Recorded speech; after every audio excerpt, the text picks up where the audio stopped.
Proverbs 6 says, we are snared by the words of our mouth. Snared means to be trapped. Your words can trip you. What you say can cause you to stumble. It can keep you from your potential. You're not snared by what you think. Negative thoughts come to us all. When you speak them out, you give them life. That's when they become a reality. When you say, I'll never get back in shape, it becomes more difficult. You just made it harder. When you say, I never get any good breaks, that stops the favor that was ordained for you. If you say, I'm not that talented, I don't have a good personality, that is setting the limits for your life. That is calling in mediocrity. You may have been snared in the past, trapped by your words, but I believe this is a new day. I declare you're coming out of that trap. Every chain is being loosed. Every stronghold is coming down. No weapon formed against you is going to prosper. Now you got to do your part. Start speaking victory over your life. Speak increase. Dare to declare God's favor. Be bold to call in those things you're dreaming about, those things you're believing for. Don't use your words to describe the situation. Use your words to change the situation. Matthew chapter 6, Jesus was talking about worry. He said, take no thought, saying, what shall we eat? What shall we drink? Notice that phrasing, take no thought, saying. The negative thoughts will come. The key is to not say them. A thought will die stillborn if you don't speak it. Jesus was saying, you may feel worried. You may seem like it's never going to happen, but take no thought saying. Don't verbalize it. Don't get trapped by your words. When we acquired this place, the former Compact Center, it was a dream come true. We were so excited. Our builders drew up plans to renovate it from a basketball arena to a church. They called us together and said it was going to cost $100 million to renovate. After they picked me up off the floor, my first thoughts were, that's impossible. There's no way.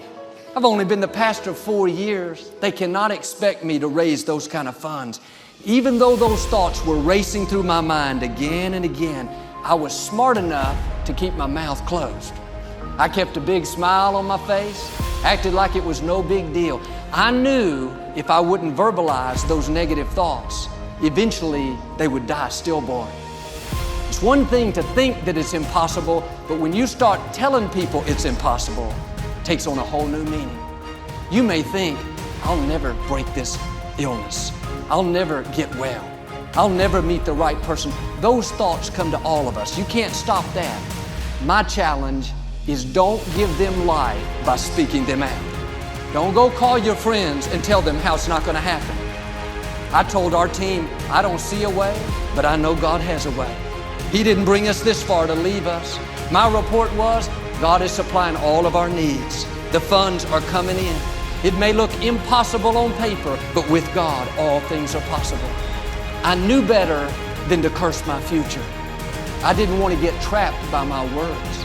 I knew if I'd keep prophesying the right things, increase, favor, more than enough, then we would start moving toward it.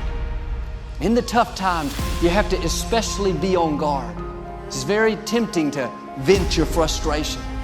Tell people how the loan didn't go through, how bad the medical report was, how these people just didn't treat you right. But continually talking about the problem, that's not only going to make you more discouraged, but you're giving that problem more life. You're making it bigger. Turn it around. Don't talk about the problem, talk about the promise. Instead of, oh man, I got this big challenge. No, I serve a big God. He spoke worlds into existence. Nothing's too difficult for Him. Instead of, oh, I didn't get the promotion. God passed over again, another disappointment. No, I know when one door closes, that means God has something better.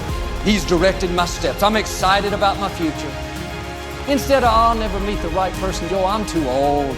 It's been too long. No, something good is going to happen to me. Divine connections are coming my way. Well, I heard you got a bad medical report. Yes, that's true, but I have another report.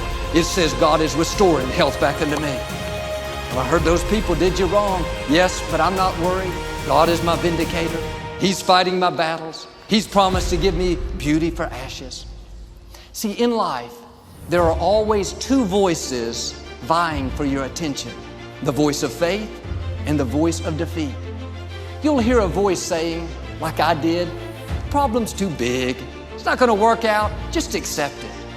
You'll be tempted to worry, to be negative, to complain. But if you listen carefully, you'll hear another voice, the voice of faith, saying God has a way.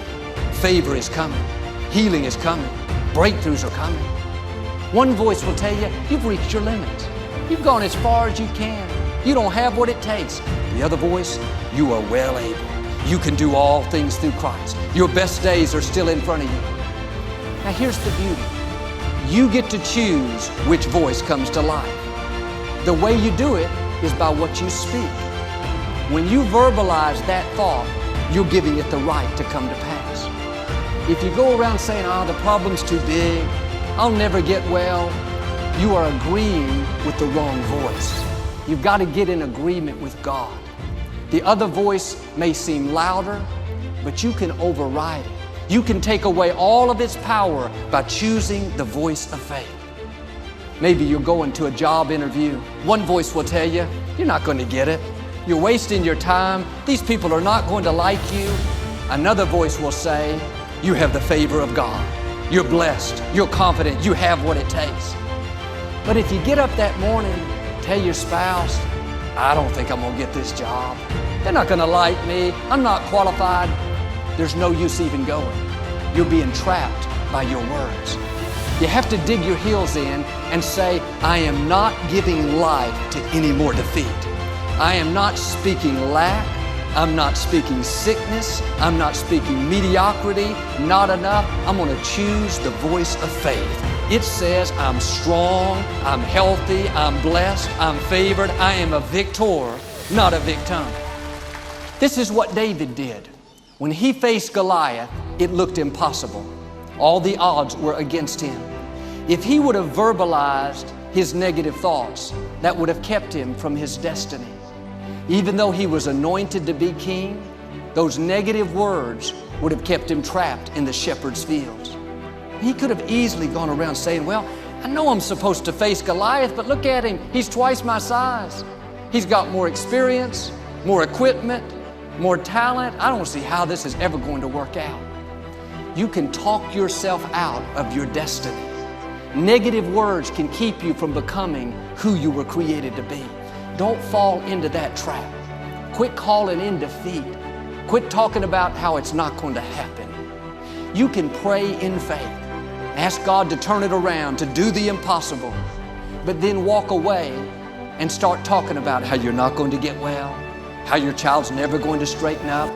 Those negative words just canceled out that prayer. Joel, I'm having this financial crisis. I prayed and asked God to help me, but I don't see how it's going to happen. No, zip that up. Father, you said you're Jehovah Jireh, the Lord my provider. Lord, you've done it for me in the past. I know you'll do it for me again in the future. Don't let your words trip you. Negative talk brings negative results. But when you speak faith, favor, victory, that's what allows God to do the impossible. David went out, stood before Goliath. He looked him in the eyes, said, you come against me with a sword and a shield, but I come against you in the name of the Lord God of Israel.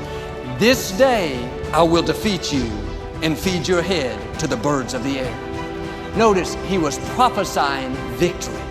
He may have felt fear, but he spoke faith. I can hear David as he's going out to face Goliath under his breath. I am well able. I am anointed. I am equipped. If God be for me, who dare be against me? Picked up that rock, put it in his slingshot, slung it. That rock brought Goliath tumbling down. When you face giants in life, when you face challenges, you have to do like David, prophesy your future. Say to that cancer, cancer, you are no match for me. I will defeat you. This addiction may be in my family for years, but this is a new day. The buck stops with me. I'm the difference maker. I am free.